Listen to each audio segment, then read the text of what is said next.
2024 America అధ్యక్ష ఎన్నికల్లో ఊహించని ట్విస్టులు చోటు చేసుకుంటున్నాయి. హోరాహోరీగా సాగుతుందనుకుంటున్న సమయంలో పోటీ నుంచి తప్పుకోవాలని ప్రస్తుత అధ్యక్షుడు జో బైడెన్ పై రోజురోజుకు ఒత్తిడి పెరిగిపోతోంది. బైడెన్ స్థానంలో కొత్త వాళ్లకు అవకాశం ఇవ్వాలని అంటున్నారు. మొదటి యుఎస్ ప్రెసిడెన్షియల్ డిబేట్ నుంచే ఈ వాదన తెరపైకి వచ్చింది. బైడెన్ ఆరోగ్యం, వయసు మీద పడడంతో పాటు రేసులో వెనుకబడ్డారు. అందుకే డెమోక్రాట్లలో చాలా మంది బైడెన్ స్థానంలో మరొకరిని పెట్టాలని కోరుతున్నారు. ఇంతకీ బైడెన్ తర్వాత డెమోక్రాట్లలో నెక్స్ట్ లీడర్ ఎవరు? ఇదే ఇప్పుడు పెద్ద ప్రశ్న.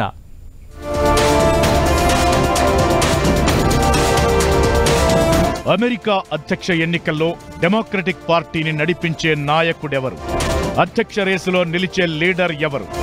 ఇదే ఇప్పుడు రాజకీయ వర్గాల్లో జోరుగా సాగుతున్న చర్చ. అమెరికా ప్రెసిడెంట్ బైడెన్ అనారోగ్యం, ఆయన అభ్యర్థిత్వంపై డెమోక్రాట్ల నుంచి వస్తున్న తీవ్ర వ్యతిరేకత కారణంగా బైడెన్ పనైపోయిందనే ప్రచారం ఊపందుకుంది. దీంతో నెక్స్ట్ డెమోక్రటిక్ పార్టీ నుంచి రేసులో ఎవరుంటారన్న దానిపై రకరకాల చర్చలు జరుగుతున్నాయి. గత కొంతకాలంగా బైడెన్ వ్యవహరిస్తున్న తీరు, ఆయన ఆరోగ్య పరిస్థితిపై చాలా సందేహాలు వస్తున్నాయి. ఇప్పుడు ఆయన కోవిడ్ బారిన పడ్డారు. దీంతో బైడెన్ పోటీ నుంచి తప్పుకుంటేనే మంచిదన్న వాదన బలపడింది. 81 ఏళ్ల యుఎస్ ప్రెసిడెంట్ జో బైడెన్ ఈ మధ్య తరచూ తడబాటుకు గురవుతున్నారు.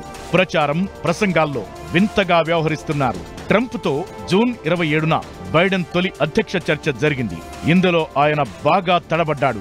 మతిమరుపు సమస్యతో బాధపడుతున్నట్లు కనిపించారు. చాలా పేలవ ప్రదర్శన ఇచ్చారు.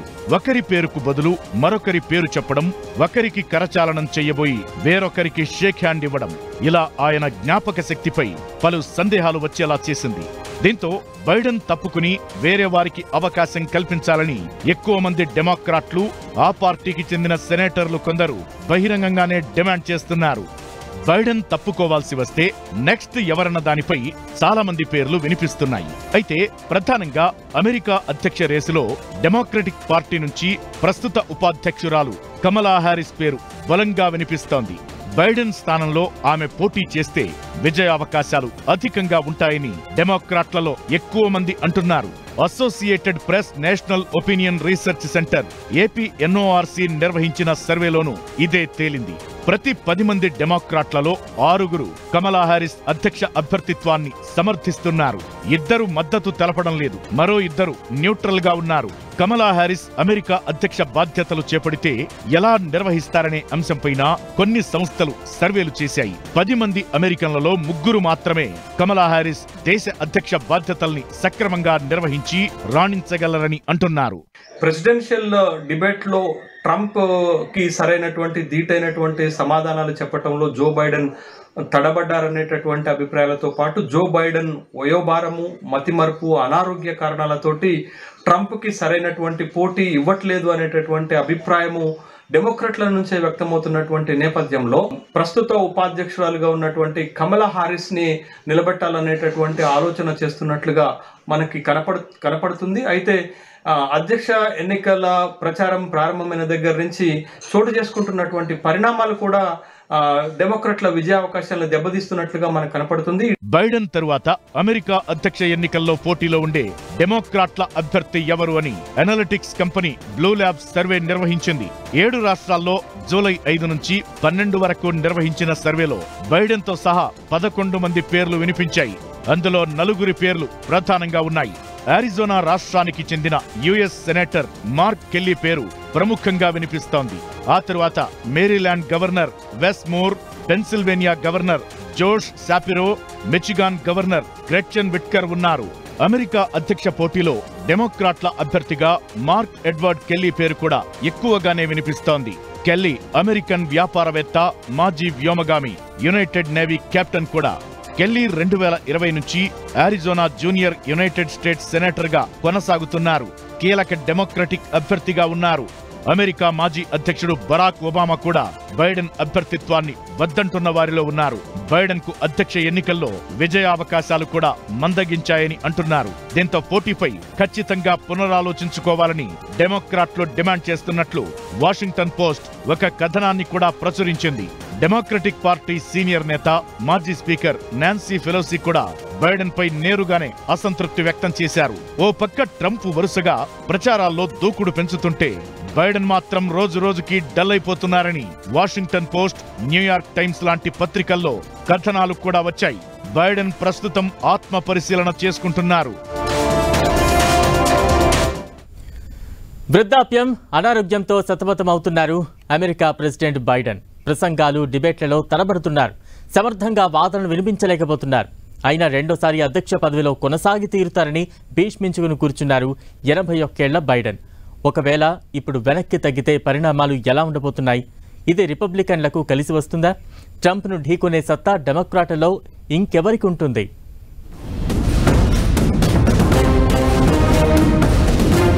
రిపబ్లికన్ పార్టీ అభ్యర్థి ట్రంప్తో కొన్నాళ్ల కింద జరిగిన డిబేట్లో బైడెన్ తేలిపోయాక చాలా మంది డెమోక్రాట్లు, సీనియర్ నేతలు ఆయన తప్పుకోవాలని డిమాండ్ చేయడం మొదలుపెట్టారు. మరోవైపు కోవిడ్ కారణంగా బైడెన్ ఐసోలేషన్ లో ఉన్నారు. తన అభ్యర్థిత్వంపై లేనిపోని ఊహాగానాలు వద్దని అన్నారు. దేశం ప్రస్తుతం ఉన్న పరిస్థితుల్లో అధ్యక్ష ఎన్నికల్లో పోటీ నుంచి తప్పుకోవాలని తాను అనుకోవడం లేదని అంటున్నారు. తనకు అనారోగ్య సమస్యలు ఉన్నాయని వ్యక్తిగత డాక్టర్లు ఎవరైనా చెబితే అధ్యక్ష పోటీ నుంచి తప్పుకునే విషయాన్ని ఆలోచిస్తానని కూడా చెబుతున్నారు. దీంతో డెమోక్రాట్లలో అధ్యక్ష అభ్యర్థి రేసింగ్ అంతర్గతంగానే ఊపందుకుంటోంది.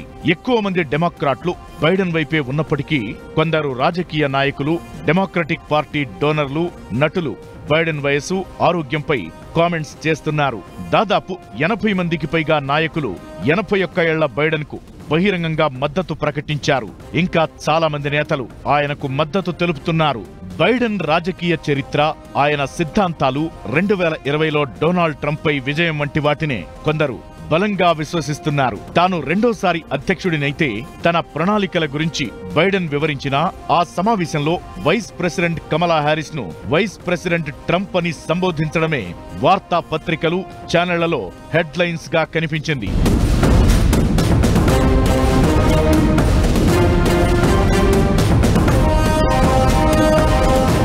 ట్రంప్, బైడెన్ మధ్య హోరాహోరీ పోరు ఉన్నట్లు the Washington post, ABC, Ipsos చెబుతున్నా ఇవి వీరిద్దరి చర్చకు ముందు పరిస్థితులని, ఇప్పుడు కాదనేది పరిశీలకుల వాదన. హాలీవుడ్ ప్రముఖులు, టెక్ దిగ్గజాలు కొందరు బైడెన్ కు వ్యతిరేకంగా ట్రంప్ కు మద్దతు కూడగట్టే ప్రయత్నాలు చేస్తున్నారు. మొదట్లో జార్జ్ క్లూనీ బైడెన్ గురించి వ్యాసం రాస్తే నటి యాష్లే జుడ్ యుఎస్ఏ టుడేలో పార్టీకి బలమైన అభ్యర్థి కావాలని, బైడెన్ తప్పుకోవాలని వ్యాసం రాసింది. డెమోక్రటిక్ పార్టీకి చెందిన కొందరు దాతలు బైడెన్ కు మద్దతుగా $90 మిలియన్ నిధులను నిలిపివేసినట్టు చెప్పారు. దాదాపు 40 మంది సభ్యులున్న కాంగ్రెషనల్ హిస్పానిక్ కాకస్, 60 మంది సభ్యులున్న కాంగ్రెస్ బ్లాక్ కాకస్ తో పాటు ఇతర సమూహాలు కూడా బైడెన్ అభ్యర్థిగా ఉండాలని చెబుతున్నాయి. బైడెన్ అధ్యక్ష రేసు నుంచి తప్పుకోవాలన్న వాదనలు పెరుగుతున్నా ఓటర్ల మద్దతు భారీగా కోల్పోలేదని ఇటీవల నిర్వహించిన ఒక సర్వే సూచించినట్లు తెలుస్తోంది. ఎన్నికల్లో మిచిగాన్, పెన్సిల్వేనియా, విస్కాన్సిన్లలో 50,000 కంటే తక్కువ ఓట్ల తేడాతోనే గెలుపోటములు నిర్ణయమవుతాయి. అయితే ఈ ప్రాంతాల్లో డెమోక్రాట్ల ప్రాబల్యం గట్టిగానే ఉందని అంటున్నారు.